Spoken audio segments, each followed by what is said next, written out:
नमस्ते। आप सभी का स्वागत है खुशी व्रत कथा चैनल में एक बार फिर से। आज मैं आप सभी को नाग पंचमी की कथा सुना रही हूँ। तो आइए शुरू करते हैं। एक साहूकार था, उसके 7 बेटे व 7 बहुएं थी। 6 के तो पीहर थे, 7वीं बहू के पीहर नहीं था। वह गर्भवती हुई, उसके पीहर तो था नहीं जो घेवर आते। उसे घेवर खाने की इच्छा हो रही थी, सो थोड़ा सा टुकड़ा पानी भरने गई, तब घर से ले गई। पेड़ के नीचे घेवर रख दिया। उसने सोचा पानी भरकर आराम से घेवर खाऊंगी। पानी भरकर घेवर लेने गई तो वहाँ घेवर नदारद था। पेड़ के पास एक बोम्बी थी, उसमें एक नागिन रहती थी। वे भी गर्भवती थी। घेवर देखकर नागिन की इच्छा भी उसे खाने की हुई। उसने घेवर खा लिया और सोचा साहूकार के बेटे की बहू अगर गाली निकालेगी तो उसे काट खाऊंगी, पर अगर कुछ नहीं कहेगी तो इसको पीहर वासा दूंगी। साहूकार के बेटे की बहू ने देखा घेवर नहीं है तो कहने लगी, बेचारी कोई मेरे जैसी होगी सो खा गई होगी, कोई बात नहीं। नागिन बहुत खुश हुई। उसने अपने बेटों को सब बताकर कहा कि वो इंसान का रूप बनकर जाए और साहूकार के बेटे की बहू को लेकर आए। नागिन के बच्चे इंसान का रूप बनाकर साहूकार के घर गए और साहूकार की पत्नी से कहा कि हमारी बहन को हम लेवाने आए हैं, सो बेचो। सास ने कहा, इतने दिन कहाँ थे, पहले तो कभी आए नहीं। नागिन के लड़के ने कहा, ब्याण जी बाई भी हमें पहचानती नहीं। बाई जन्मी तब हम नानी के थे और शादी हुई तब हम परदेश कमाने गए थे। वे लड़के बहुत से गहना कपड़ा और मिठाई अपनी बहन की सास के व जिठानियों के लिए ले गए।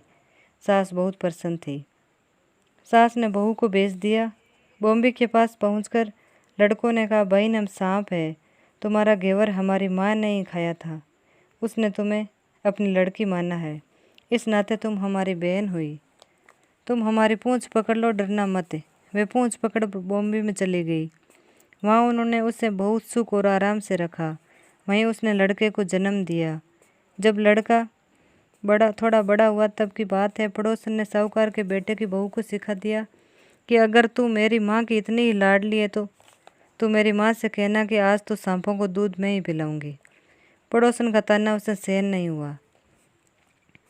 वे माँ से जिद करके सांपों का दूध ठंडा करने लगी। अभी दूध ठंडा भी नहीं हुआ कि उसके लड़कों ने घंटी बजा दी। घंटी सुनते ही छोटे बड़े सब सांप दूध पीने दौड़ पड़े। दूध में मुँह डालते ही बहुतों का मुँह जल गया। सांप क्रोधित होकर कहने लगे, हम बहन को काटेंगे। माँ ने कहा, इससे मत काटो, ये तुम्हें आशीष देगी। साहूकार के बेटे की बहू बोली, जियो मारा नाग नागनी, जियो मारा खांड्या बांड्या वीर, वीर उठावे दीखणी रो चीर, चीर तो फटे पण खांड्या बांड्या वीर जीवता रहे। कुछ दिन बाद पड़ोसन ने ताना मारा, तेरी माँ अगर तेरा विश्वास करती तो तुझे 7वें कोठे की चाबी देती। उसने जिद करके माँ से 7वें कोठे की चाबी ले ली। ताला खोला तो देखा बाबा नाग जल में झूल रहा था। उसने कहा, बाबा आप तो मेरे पिता है, और बोली, जियो नाग नागनी, जियो बासुकी नाग। नाग देवता ने उसको 9 करोड़ का हार दे दिया। माँ ने अपने बेटों से कहा, भाई तो अब बड़े घरों में हाथ डालने लगी है, उसे घर पहुंचा दो। नागों से साहूकार के बेटे की बहू को बहुत से गहने कपड़े दिए और ससुराल पहुंचा दिया। थोड़े दिनों की बात है, उसका बच्चा झाड़ू तोड़ रहा था। ताई ने कहा, झाड़ू मत तोड़, इतना तोड़ने का शौक है तो तेरे नाना मामा के यहाँ से लाया होता। सांपों ने सुन लिया। माँ से जाकर कहा, माँ ने कहा, 2 झाड़ू सोने की बनवाओ, 2 चांदी की बनवाओ और दे आओ। ताइयाँ देकर जल गई, कहने लगी, इसके तो ताने मारने से धन बढ़ता है। छोटी जिठानी लकड़ी लेने गई, वहाँ सांप था। उसने सोचा सबसे छोटी को भेजना चाहिए, सांप उसे खा जाएगा तो मुसीबत मिट जाएगी। छोटी बहू लकड़ी लेने गई तो वहाँ सांप बैठा था। बोली, भैया राम राम। सांप ने झट से बिछुए दे दिए, पहन कर छम छम करती चली आई। जिठानियाँ देख कर जल गई।